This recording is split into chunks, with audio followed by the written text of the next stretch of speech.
This is your time. Twinjiye mu yindi saha uko igihe cyicuma tujyane nacyo ariko dutera imbere.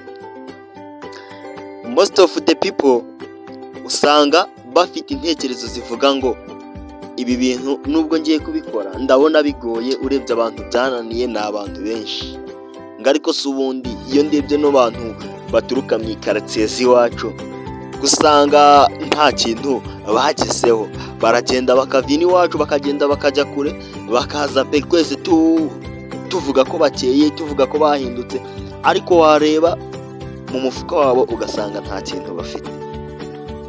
Ugasanga nawe ibyo bintu biri mu ntekerezo zawe, intekerezo zawe zaranduye, ubitekerezaho bigatuma niba wari ufite n'akantu ushaka gukora wanga kugakora ngo ni ukubera ko ubona abantu baturuka mu ikaritsiye z'iwanyu bahava bakagenda bakahagaruka n'ubundi, gusa abantu babatangarira ngo barakeye ariko nta kintu bafite.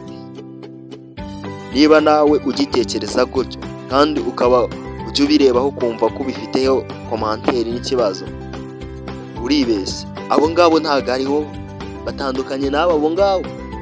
Ntawe ushobora kuba wahaguruka ukagenda, wagera iyo ugiye wowe ubuzima bukaguhira, ntumere nka babandi ngo uzavuga ati bara runaka ko bagarutse bakagaruka gutyo ko bakagiye bakaba nta kintu bigeze bageraho, ati njyewe ndinde wo kuba nakigeraho.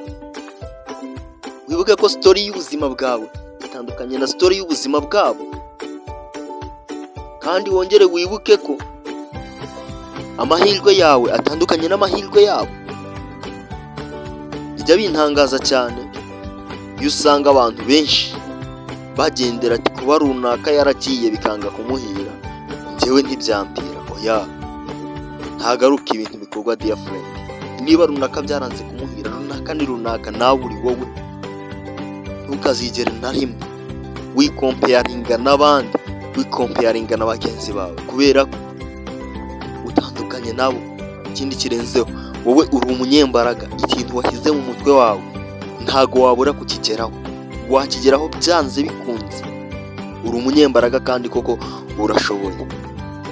Ni iby'agaciro gakomeye cyane kandi biragaragara ko uri umunyembaraga. Umuntu ufashe umwanya ugakurikira iri YouTube channel yitwa Isaha Yawe TV, izaza inyuraho ibiganiro byiza cyane by'ubwenge, byubaka, byagufasha gutera imbere kuva kuri level imwe ujya ku yindi.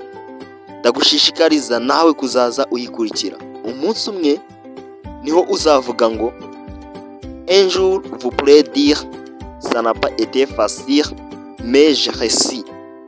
Uzakoresha nawe iyo mvugo y'umufaransa ivuga ngo ntibyari byoroshye ariko nabigezeho, kuko ndabizi neza kandi ndabyiteguye kuzabigeraho, kubera ko urashoboye, uri umunyembaraga.